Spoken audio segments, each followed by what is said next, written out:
Now, more polls are opening across the Granite State. That's right. So while the focus has mainly been on the contentious GOP race, Democratic voters will pick their candidate today as well. Here's a live look from our drone ranger flying high over Manchester, New Hampshire. The independent voters there will set the tone for the primary across the nation. Yeah, that's big right there. We do have team coverage on all things primary this morning. We're going to start with NBC 10's Alicia Palumbo live in Londonderry, where the polls there just opened moments ago, and we see the crowds building over there, Alicia. Yeah, Raul, there was a line out the door. You can actually see these voters have now gathered in here. They are waiting in a pretty long line to be able to cast their vote in this first in the nation primary this morning. It could be a pretty busy day here in Londonderry.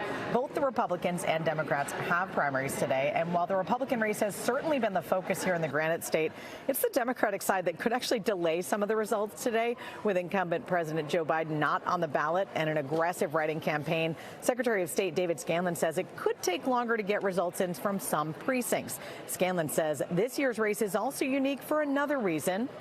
The other different thing this year is that the media and the national parties, through the debate process, have done the job of winnowing the field before the early contests have taken place. And so the typical role that Iowa and then New Hampshire plays of, voting for a large number of well-known candidates and then having candidates drop out after those races has been flipped a little bit. Definitely been flipped a little bit from normal, but that's not stopping anyone from coming to the polls this morning. We do have quite a line here at Londonderry High School. Now, Scanlon says because of the write-in campaign, it may take a little bit longer than past years to get in some of those results. So he is asking for patience, but it is only one ballot, so it may be also easier in that respect. For now, we're live in Londonderry, New Hampshire. Alicia Palumbo, NBC 10 Boston. Now let's send it on over to Manoj Kwangwari, who's live in Manchester with more. Manoj. And speaking of that GOP race, what we saw in the Iowa caucus has really made this election day today very important, especially as it's going to determine exactly who the GOP wants to represent them. I do want to show you, go ahead and take a look at your screen. We've been monitoring our exclusive Suffolk University, NBC 10, and Boston Globe tracking poll. It shows Trump with a sizable lead at 60%, an increase from yesterday, and the former UN ambassador Nikki Haley polling at 38%. That's unchanged from yesterday. Hello, New Hampshire. We are really going to rock in New Hampshire. Ahead of the big day, former President Trump and former UN Ambassador Nikki Haley gathering large crowds in the Granite State, making one last pitch to voters. Let me get this straight.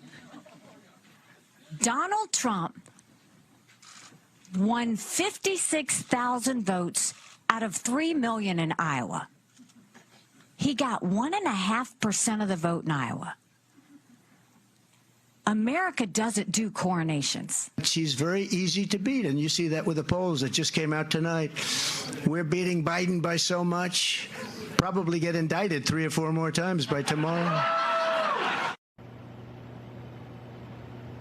Now, the odds are stacked up against Haley. In addition to the polls, we've seen that the former candidates, Ron DeSantis, Doug Burgum, Vivek Ramaswamy, and Tim Scott, all have thrown their support in the direction of the former president, Donald Trump. Now, it should be noted, Haley has secured an endorsement from the governor here in New Hampshire, Chris Sununu. It's something she hopes propels her today, something we'll continue to monitor. But for right now, we're live here in Manchester. Manoj Kwangwari, NBC 10 Boston.